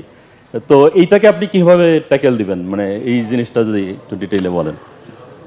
আচ্ছা, এখানে আমি একটা কথা জিজ্ঞেস করতে চাই যে এই যে আমরা এ পর্যন্ত জাতির পিতা বঙ্গবন্ধু শেখ মুজিবুর রহমান আমাদের যে পররাষ্ট্র নীতিমালা দিয়ে গেছেন, সকলের সাথে বন্ধুত্ব, কারোর সাথে বৈরিতা নয়, এই নীতি মেনেই কিন্তু আপনি আজকে এটা আমার টানা ৪র্থবার, আর আগে ছিল 5বার, পঞ্চম আমি রাষ্ট্র পরিচালনা করছি, বা আমি বিরোধী দলের নেতা হিসেবে পার্লামেন্টে ছিলাম। আমি তো এই নীতিটা মেনেই কিন্তু চলে যাচ্ছি, এগিয়ে যাচ্ছি। কখনো কিন্তু এই প্রশ্নটা আসেনি যে কোথায় মানে ব্যালেন্স কম হলো, কোথায় কী হলো, এটা কিন্তু আসেনি। এসেছে বলেন, আপনারা এটা কোনো কিছু পেয়েছেন না। সকলের সাথে বন্ধুত্বপূর্ণ সম্পর্ক রাখার ফলে এই বন্ধুত্বপূর্ণ সম্পর্ক আপনাকে যে সুযোগটা দিচ্ছে, দেশের উন্নয়ন করার একটা সুযোগ দিচ্ছে। তা আমার কাছে এটাই সবথেকে বেশি গুরুত্ব, যে আমার দেশের মানুষের কল্যাণে, মানুষের উন্নয়নে, এবং বিশেষ করে দেশটাকে উন্নয়নে করার জন্য যার সঙ্গে যতটুকু বন্ধুত্ব দরকার আমি সেটা করে যাচ্ছি। এবং ভারতের সাথে আমাদের বন্ধুত্ব, কারণ ভারত আমাদের হচ্ছে চরম দুঃসময়ের বন্ধু। 1971 সালে মহান মুক্তিযুদ্ধে তারা কিন্তু আমাদের মুক্তিযোদ্ধাদের সাথে রক্ত দিয়ে আমাদের স্বাধীনতা এনে দিয়েছে, কাজে তাদের স্থানটা সবসময় আমাদের কাছে গুরুত্বপূর্ণ। আবার চীনের যে উন্নয়নটা, চীন যেভাবে নিজেদেরকে উন্নত করেছে, সেখান থেকে অনেক কিছু শেখার আছে, কাজে সেগুলি চিন্তায় রেখেই কিন্তু আমরা সেই সম্পর্ক বজায় রেখে যাচ্ছি। এখানে আপনার মানে কেউ মনে করলো যে এদিকে ঝুঁকলাম না ওদিকে ঝুঁকলাম, এই ঝুঁকাঝুঁকির ব্যাপারে কিন্তু আমার নাই।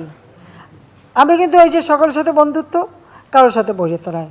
আমাকে অনেকে জিজ্ঞেস করে, এমনকি বিদেশিও অনেকে বলে যে আপনি কীভাবে ব্যালেন্স করেন, বলে ব্যালেন্স করার কথা না, কারণ তাদের দুই দেশের মধ্যে কি সম্পর্ক সেটা তাদের ব্যাপার, আমি সেখানে নাক গলাই না। আমি আমার সকলের সাথে বন্ধুত্ব রেখে আমার দেশের কল্যাণে, দেশের উন্নয়নে আমি কাজ করি, এবং সেটা আমরা করে যাচ্ছি। কাজে এটা নিয়ে দুশ্চিন্তার কিছু নাই। আমি আপনাদের বলে দিচ্ছি, কোনো দুশ্চিন্তা নাই। ভারতে আমি গিয়েছি, সেখানে আমাদের সাথে এতগুলি প্রায় 10টা মতো এমইউ এবং সমঝোতা স্মারক এবং রিনিউ আমরা করলাম। তারপরে তিস্তা নিয়ে হ্যাঁ প্রস্তাব তো অনেক আসে, যে কোনো, আমি এখানে একটা কথা আপনাদের ভালোভাবে বলতে চাই, আপনারা নিশ্চয়ই এটা লক্ষ্য করেছেন যে যেখান থেকে যে প্রস্তাবই আসুক না কেন, সেই প্রস্তাবটা কতটুকু আমার দেশের জন্য প্রযোজ্য, যে টাকাটা আমি লোন করব সেটা শোধ দেওয়ার মতো সক্ষমতা আমার আছে কি না, আর এই যে প্রজেক্ট আমি নেব সেই প্রজেক্ট সম্পন্ন হবার পর তার রিটার্ন কি আসবে, সেখান থেকে আমার দেশের মানুষের কল্যাণে কতটুকু কাজে লাগবে, সেটা বিবেচনা করেই আমরা প্রত্যেকটা কাজ করে থাকি। এখন আমাদের 54টা নদীর পানি বন্টনে ভারতের সঙ্গে আমাদের দীর্ঘদিনের একটা সমস্যা রয়ে গেছে, এবং এখানে শুধু ভারত না, ওদিকে আবার তার উপরে আবার চীনও কিন্তু পানি তুলে নেওয়ার একটা ঘটনা আছে। এ ধরনের কিছু, যেহেতু আমাদের মানে হিমালয় রেঞ্জের যে নদীগুলি চলে আসে, এই নদীগুলি নিয়েই কিন্তু নানা ধরনের দ্বন্দ্ব আছে, সমস্যাও আছে, আবার সমাধানের পথও আছে। সেই ক্ষেত্রে আমরা মনে করি যে যেহেতু তিস্তা পানি নিয়ে আমরা বারবার দাবি করছি, তো তিস্তা প্রজেক্ট আমরা যেটা নিয়েছি, এই প্রজেক্টটা যদি আমরা করি, হ্যাঁ আমাদেরকে চীন তারাও এই প্রস্তাব দিয়েছে, ভারতও প্রস্তাব দিয়েছে, অবশ্যই আমি এটা বিবেচনা করব কোন প্রস্তাবটা করলে পরে আমার দেশের মানুষের কল্যাণে আসবে, আমি সেটাই গ্রহণ করব। কোন প্রস্তাবটা নিলে আমার মানে লোন কতটুকু নিলাম, কতটুকু আমাকে শোধ দিতে হবে, দিতে কতটুকু পারবো, এসব কিছু বিবেচনা করেই তো আমাদের করতে হবে। সেক্ষেত্রে ভারত যখন বলেছে তারা করতে চায় এবং তারা টেকনিক্যাল গ্রুপ পাঠাবে, অবশ্যই তারা আসবে, আমরা যৌথভাবে সেটা দেখব। চীনও একটা ফিজিবিলিটি স্টাডি করেছে, ভারতও একটা করবে, করে আমরা আমাদের কাছে যেটা সবথেকে বেশি গ্রহণযোগ্য, লাভজনক, আমরা সেটাই করব। আর যেহেতু ভারতের সাথে আমাদের তিস্তা পানির দাবিটা অনেক দিনের, তো ভারত যদি আমাদের তিস্তা প্রজেক্টটা করে দেয়, তাহলে আমাদের সব সমস্যাই তো সমাধান হয়ে গেল। তো সেটাই আমার জন্য সব বেশি সহজ হলো না? আপনারা নিজেই বিবেচনা করে দেখেন। কাজে ভারত যখন এগিয়ে আসছে, আমরা এটাই মনে করি যে ভারতের সাথে যদি আমরা এই তিস্তা প্রজেক্টটা করি, সেটা আমার দেশের এই পানি নিয়ে আর প্রত্যেকদিন প্যাঁ করতে হবে না, আমরা সেই সুবিধাটা পাবো। কাজে এখানে আমি তো কোনো সমস্যা দেখি না। আমার ভারতে প্রাইম মিনিস্টার মোদী যখন আমাকে দাওয়াত দিলেন তার শপথ অনুষ্ঠানে যেতে, আমরা গেলাম। তারপরে তিনি রাষ্ট্রীয় সফরে দাওয়াত দিলেন, আমি রাষ্ট্রীয় সফরও করে আসলাম। চীন আমাকে দাওয়াত দিয়েছে, আমি চীনে যাব। আমি যাব না কেন? আমার বাংলাদেশ সভরেন দেশ, আমি সবার সাথে বন্ধুত্ব নিয়ে চলবো। কার কি ঝগড়া সেটা তাদের সাথে থাকে, আমার না। আমার দেশের মানুষের কতটুকু উন্নতি করতে পারি সেটাই আমার কাজ। এইবার অনেকক্ষণ পরে চান্স পেয়েছে, বলো। মাননীয় প্রধানমন্ত্রী, আমার নাম রাহুল রাহা, আমি নিউজ 24 গান টেলিভিশনে কাজ শোনাবে? করি। আপনাকে একটা গানের লাইন মনে পড়লো বলে মাইক্রোফোনটা ধরলাম। আচ্ছা, গুড। 96 সালে আপনি নির্বাচনের আগে একটা প্রচারণা চলছিল বাংলাদেশ বিক্রি হয়ে যাবে। তখন আমাদের বড় ভাই লুৎফর রহমান রিটন একটা কবিতা লিখেছিলেন যে ইদানিং শোনা যাচ্ছে বাংলাদেশকে কারা নাকি ভাই বিক্রি করতে চাচ্ছে। বিস্মিত এক দোকানি বলে, একই কথা, হায় আল্লাহ, বাংলাদেশকে মাপতে লাগবে কত বড় দাড়ি পাল্লা। সুর দিয়ে বলো। হ্যাঁ, তাহলে আমি তখন একটু সুর দিয়ে বলো। আপনাকে আমি ঘরে গিয়ে সুর দিয়ে বলবো। হ্যাঁ। এখন হ্যাঁ, ঘরে তুমি গানের সুর দিয়ে বলো। সুর দেওয়া আছে, এটা সুর করেছি এবং আমরা বিভিন্ন কালচারাল অর্গানাইজেশন যখন গিয়েছিলাম আপনার পক্ষে, এটা আমি আপনার বাসায় গিয়ে সুর দিয়ে শোনাবো। এখন একটা বাবা, প্রশ্ন, এইটা সেটা সবাই হচ্ছে, শুনতো। আপনি খেয়াল করেছেন ল্যান্ড বাউন্ডারি এগ্রিমেন্ট সাইনিং এর সময় কোন ধরনের প্রতিবন্ধকতা ছাড়া ভারতের প্রত্যেকটা এমপি আপনাকে সমর্থন দিয়েছে। ভারতের প্রত্যেকটা এমপি আপনাকে সমর্থন দিয়েছে এবং বোঝা যায় ভারতে আপনার গ্রহণযোগ্যতা কতখানি। এটা যদি ব্রিটিশ আমল হতো আর আপনি যদি নির্বাচন করতেন, ফলাফল ভারতের জন্য কি হতো কে জানে। তো অভিন্ন ল্যান্ড থাকতো। ফলে আমি বলছি যে আপনার জনপ্রিয়তা ভারতে এখানে। বহুদিন ধরে আমরা BBIN এর কথা শুনেছি এবং আমার খুব ইচ্ছা যে ঢাকা থেকে, আমি প্রায় 20 বছরের মতো লাইসেন্স নিয়ে বসে আছি, ঢাকা থেকে গাড়ি চালিয়ে আমি একটু পোখারায় যাব, হিমালয়ের কাছে যাব। হিমালয় থেকে সুন্দরবন হঠাৎ বাংলাদেশ, তা বঙ্গোপসাগর থেকে হিমালয় পর্যন্ত আমি গাড়ি চালিয়ে যাব, এটা আমার খুব ইচ্ছা। কিন্তু এটা এখনো পর্যন্ত হয়নি। কিন্তু রাস্তাঘাট কিন্তু তৈরি হয়ে গেছে আপনার কল্যাণে, আমাদের এই অঞ্চলের উন্নয়নের কল্যাণে। এই কাজটা কত দূর এগিয়েছে? কিন্তু এখন তো যাওয়া যায় তো। কিন্তু সে তাও না না, যাচ্ছে, অনেকে যায়। ইজি প্রসেস না, ইজি প্রসেস না। এটা সার্বজনীনভাবে ইজি করা যায় কিনা বা কত দূরে সেই একটু। আর একটা হচ্ছে যে আপনি জানেন কিনা, সেটা তো লাগবে, কিন্তু যাওয়া যায়, যাচ্ছে তো, অনেক টুরিস্ট যাচ্ছে। আর একটা জিনিস আপনি জানেন কিনা, ইউকে সুপ্রিম কোর্ট যুদ্ধাপরাধী চৌধুরী মঈনুদ্দিনের এক্সট্রাডিশনের ব্যাপারে একটা রায় দিয়েছে। সেই রায়ে এসে বাংলাদেশের যুদ্ধাপরাধের বিচারের প্রক্রিয়া নিয়ে, আপনি জানেন যে আমি আপনাকে কপিও পাঠিয়েছিলাম হোয়াটসঅ্যাপে, সেই ব্যাপারে তার এই যে ঘটনাটা ঘটেছে, এটা আমাদের বিচার ব্যবস্থার প্রতি একটা গ্লোবাল এক ধরনের দৃষ্টিভঙ্গি তৈরি হতে পারে। এই বিষয়টা সরকার প্রধান হিসেবে আপনি কিভাবে দেখছেন? না, ওইটা নিয়ে অলরেডি কথা হয়েছে, আইনমন্ত্রীর সাথেও কথা হয়েছে এবং সেটা নিয়ে যা যা ব্যবস্থা নেওয়া দরকার আমরা নিচ্ছি। এটা ইতিমধ্যে আমরা সঙ্গে সঙ্গে ব্যবস্থা নিচ্ছি। আর BBIN আমরা করেছি, এখন কিন্তু যাওয়া যায়, যেতে খুব একটা সমস্যা হয় না, অনেকেই কিন্তু যাতায়াত করে। তাও তো মাননীয় প্রধানমন্ত্রী না, ব্যাংক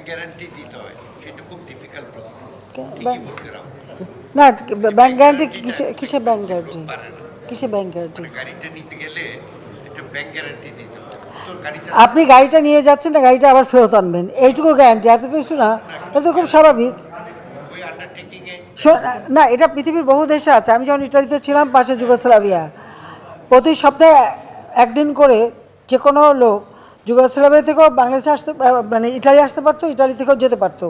এমনকি ওরা আসতো এখান থেকে ইলেকট্রনিক জিনিস কিনতে, আর ইটালির ওই টিএস থেকে ওখানে যেত, তারা ওই মাংস, মদ, সবজি, ফল এগুলি নিয়ে আসতো এবং তার একটা লিমিট করা ছিল যে একটা পরিবার এত পরিমাণ আনতে পারবে।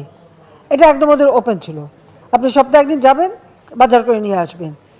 তা আমাদের প্রতিবেশী দেশের সাথে আমাদের সেরকম সব ব্যবস্থা থাকা উচিত, তাতে দুই দিকেই আমাদের লাভ হবে। অবশ্য আমরা বর্ডার হাট করব, এখানে আরেকটা কথা বলা হয়নি, আমরা আরও 7টা বর্ডার হাট করব, সেটা আমরা সিদ্ধান্ত নিয়েছি এবং সেগুলি জায়গা এবং এই আমরা মানে খোঁজ নিয়ে তারপর করে দেবো। সালামু মাননীয় প্রধানমন্ত্রী, আমি UNP সংবাদ সংস্থার পক্ষ থেকে বলছি। আমার নাম নাহার খান। আমার একটি প্রশ্ন আজকে, ভারত সফরকালীন প্রধানমন্ত্রী মোদী ছাড়াও বিরোধ নেত্রী সোনিয়া গান্ধীর সাথে সাক্ষাৎ করেছেন।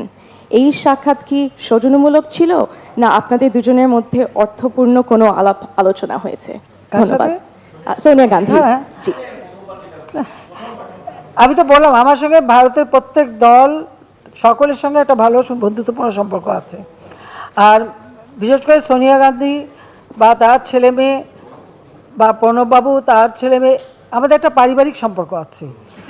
কাজী ইন্দিরা গান্ধীর পরিবারের সাথে আমাদের পরিবারের একটা পারিবারিক বন্ধন আছে, সেটা সকল রাজনীতি সব কিছুর ঊর্ধ্বে। কাজে এটা নিয়ে আমার মনে হয় এত চিন্তা করার কিছু নেই। সরকারকে ধন্যবাদ, আমার শেষ করে দিই। মাননীয় প্রধানমন্ত্রী, চা খাবো, আমি একটা ছোট চা প্রশ্ন ঠান্ডা হয়ে যাচ্ছে, চা ঠান্ডা হয়ে যাচ্ছে। আজকের মতো প্রেস কনফারেন্স এখানে শেষ হবে। মাননীয় প্রধানমন্ত্রী আপনাকে